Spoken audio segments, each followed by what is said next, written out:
Nilulunsan ng Commission on Higher Education ang Accelerated Master's Program para umikli ang panahon para makapagtapos ng master's degree ang mga nursing graduate at agad silang makapagturo sa mga universidad. Ayon sa CHED, isa ito sa nakikita nilang solusyon upang matugunan ang kakulangan ng mga nurse sa bansa. Karamihan kasi sa kanila ay nagtatrabaho abroad kapalit ang malaking sweldo. Para pag-usapan po yan, kasama natin sa ating serbisyo ngayon si CHED Chairperson Popoy De Vera. At pwede rin po kayong sumali sa aming talakayan, i-post ang inyong mga tanong o komento sa aming Facebook Live. Magandang hapon po, Chairman. Magandang hapon, Rose, mula dito sa Zamboanga City. Aba. Ako'y nandito para sa mga activities ng komisyon. Nasa Mindanao pala kayo, pero salamat po sa pagpapaunlak, no? Ngayon po, Chairman, pag-usapan natin itong Accelerated Master's Program para po sa nursing. Ano po ba ito? Mga several months back, no, nag-present tayo kay Pangulong Marcos ng long-term, medium-term, tsaka immediate interventions to address the nursing crisis. Ang isang long-term activity na ating sinabi kay Pangulo ay yung nilift na natin yung moratorium doon sa mga bagong schools na mag-o-offer ng nursing program. No? Yan yung long term. So there are 54 schools who have applied for a new nursing program, and it is estimated na pag na-approve lahat ito, magkakaroon tayo ng lagpas 2,000 mga nursing graduates 5 years from now. So yan yung ating ni-report. Ngayon, nung nag-a-apply na yung mga schools at ang ating konsultasyon sa existing schools, lumabas itong problema na hindi sila makapag-offer ng madaming sections, lalo na yung mga bagong approved na nursing programs, kasi kulang ng qualified faculty. Kasi under civil service rules, ang pwedeng magturo sa nursing program ay kailangan merong masters in nursing. At kinakapos tayo ng maraming mga magtuturo. Kaya yung mga bagong approved na nursing program, ang binubuksan nila usually isang section lang. So yan yung intervention natin ngayon. Kailangan ayusin din natin o bigyan din natin ng agarang atensyon yung pagpadami ng mga magtuturo na qualified faculty members sa ating mga nursing schools. Kaya ang isang pinag-aaralan natin ay pwede bang mag-offer ng hybrid master's program yung mga magagaling na mga pamantasan natin na i-cover hindi lamang yung academic portion ng program kundi i-credit yung prior professional experience ng mga teachers. Halimbawa, yung mga nagpa-practice na ng mga nurse at gusto magturo at papasok magturo sa mga universities, kailangan o pwede ba natin i-credit yung kanilang professional practice para hindi nila ulitin lahat ng subjects sa master's program. Para mapaiksi natin yung period ng pag-produce ng master's program with the same quality assurance, para mapadami natin yung magtuturo, mapapadami din natin yung enrollment. So yun yung konteksto nitong ginagawa ng komisyon. So kailangan, ngayon po ba kasi, ang requirement po ba dapat graduate ka na ng, kasi may parang ibang school pwedeng, I mean I'm not talking about nursing, no? Yung sa mga ibang universities na pwedeng may certain number of units ka lang nitong master's program. Kailangan po ba graduate? Hindi pa. Sa lahat ng mga pamantasan, kailangan lalo graduate. na sa mga public universities, kailangan may master's ka para maging permanente ka. Yan ay civil service ruling since 2016. Kailangan mo hindi lang ng undergrad, kundi kailangan nakatapos ka ng master's para maging permanent faculty ka. Okay, so ito pong programa particular for nursing, kasi nga sinabi nyo, no, wala rin halos nagtuturo doon sa mga nursing schools. Paano po ito? Nag-start na po ba ito? At saka, paano nyo po sinabing accelerated masters aside from baka pwedeng makredit, no? Yung sinasabi nyo, yung sa mga experience sa ospital?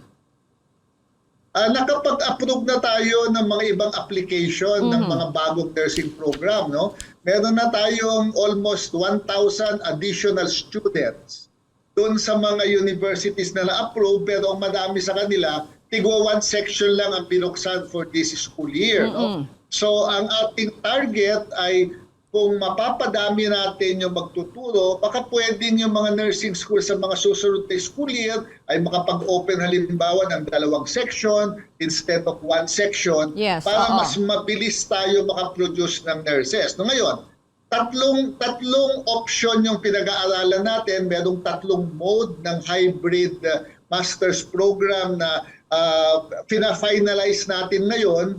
Ang target natin dyan ay masimulan itong i-offer next school year Okay. para doon sa ating mga magtuturo. At bibigyan din natin ng scholarship program yung mga faculty members na gustong magturo sa ating mga university sa nursing school. So, hindi lang itong accelerated or hybrid master's program, dadagdagan natin yan ng scholarship program para sa mga magtuturo with a requirement na magre-return service sila. Ibig sabihin, magtuturo sila sa mga universities. Pero ito po ba ay yung mga, hindi ako familiar kasi Chairman, ito po ba yung mga license na para makapag-masters or kahit hindi pa, or required po ba yon? Required kasi para makapagturo ka sa nursing program, kailangan license ka na rin. Ganap ka na nurse.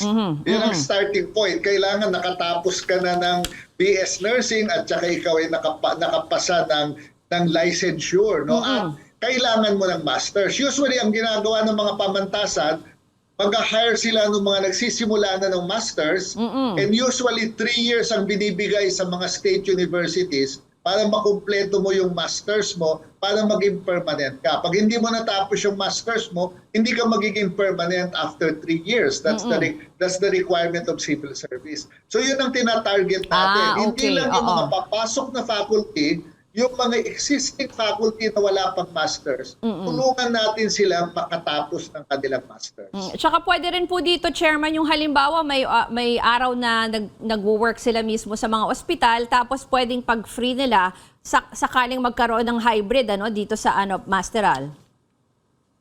Yes, ang ating target ay hindi lang yung mga full-time na faculty members.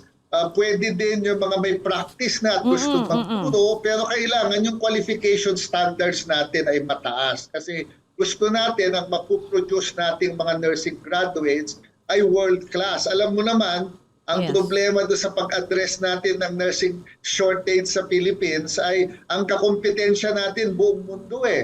Ang daming mga bansa ang naghahanap ng mga nurse, kaya we have to produce not only for our health system in the Philippines, we also have to make available our graduates who want to practice their profession all over the world. Kaya talagang kailangan maganda ang pagpapatakbo natin ng programa kasi kailangan world-class yung ating mga graduates. Ibig sabihin, ang kanilang competency ay kailangan tanggap sa buong mundo. Sige po, ipagpatuloy po natin ang ating usapan. Kasama pa rin si CHED Chairman Popoy De Vera sa pagbabalik ng Newsroom ngayon dito lang sa CNN Philippines. Balikan natin ang ating serbisyo ngayon kasama si CHED Chairperson Popoy De Vera. Pinag-uusapan natin itong Accelerated Master's Program para sa nursing. Chairman, sabi niyo po, posible mag-start na next school year itong program na ito. May mga na-identify na po ba kayo na schools na mag-o-offer nito or yung mga lugar? Okay, bago nun, merong 3 bagay. There are 3 things that will make our job easier dito sa konsepto ng Accelerated Master's Program. Yung una ay pwedeng-pwede na kasi ang paggamit ng technology sa pagtuturo. Technology-mediated learning is now being used in all countries. Maganda na ang delivery system. So yung ating accelerated program, hindi lahat ng components niya ay kailangang face-to-face. Yung iba ay pwedeng modular, pwedeng delivery by online using flexible learning. So, mas madaling mag-innovate ngayon ng graduate program kasi available na ang teknolohiya sa pagtuturo. Yung pangalawa, there are so many innovations in graduate programs all over the world, especially in the delivery of master's program or graduate program in nursing. So minomonitor natin, we are benchmarking with how other universities and other countries are doing it and getting good ideas from them. That's the second one that makes the job a little easier. At yung third, yan yung tanong mo, madami tayong magagaling na graduate schools of nursing sa Philippines. Kaya na-identify na natin yan, yung iba nag-signify na gusto nilang maging bahagi nito. Ito yung mga eskwelahan, both public and private, na mga centers of excellence ng CHED, yung mga 100% ang passing sa licensure, etc. Sila yung uunahin natin i-authorize na mag-deliver ng program. So the task is not, in a sense, very difficult because as I said, there are 3 new developments. Yes. The first one is there is technology that can be used in teaching. Okay. Second one, there are many innovations in graduate programs all over the world. And number 3, we have good universities that can deliver this graduate program. Okay. So, siguro before the end of the year, ang target natin ay magkaroon na ng iisang programa kasi meron pa tayong pinag-aaralang na 3 option ngayon. By the end of the year, we should have 1, and then by next year, we can already start the program by next year. Sige po, hihintay kami ng mga developments tungkol dyan. Pero Chairman, dahil kasama na rin namin kayo, kamustahin ko na lang itong proposed budget for 2024 ng CHED. Kasi alam ko, hindi ko na nasubaybayan, pero alam ko kasi natapyasan po yung inyong budget dyan sa CHED. So ano pong expected natin for 2024 in terms of your programs?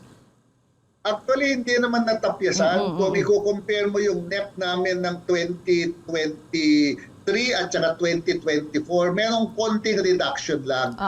Kaya mukhang malaki kasi may mga congressional realignment, kaya lumaki yung 2023 GAA. At ang practice ng DBM, yung mga congressional insertion ay hindi sinasama sa. So kami okay na kami sa ating budget, mapagkakasya natin ito.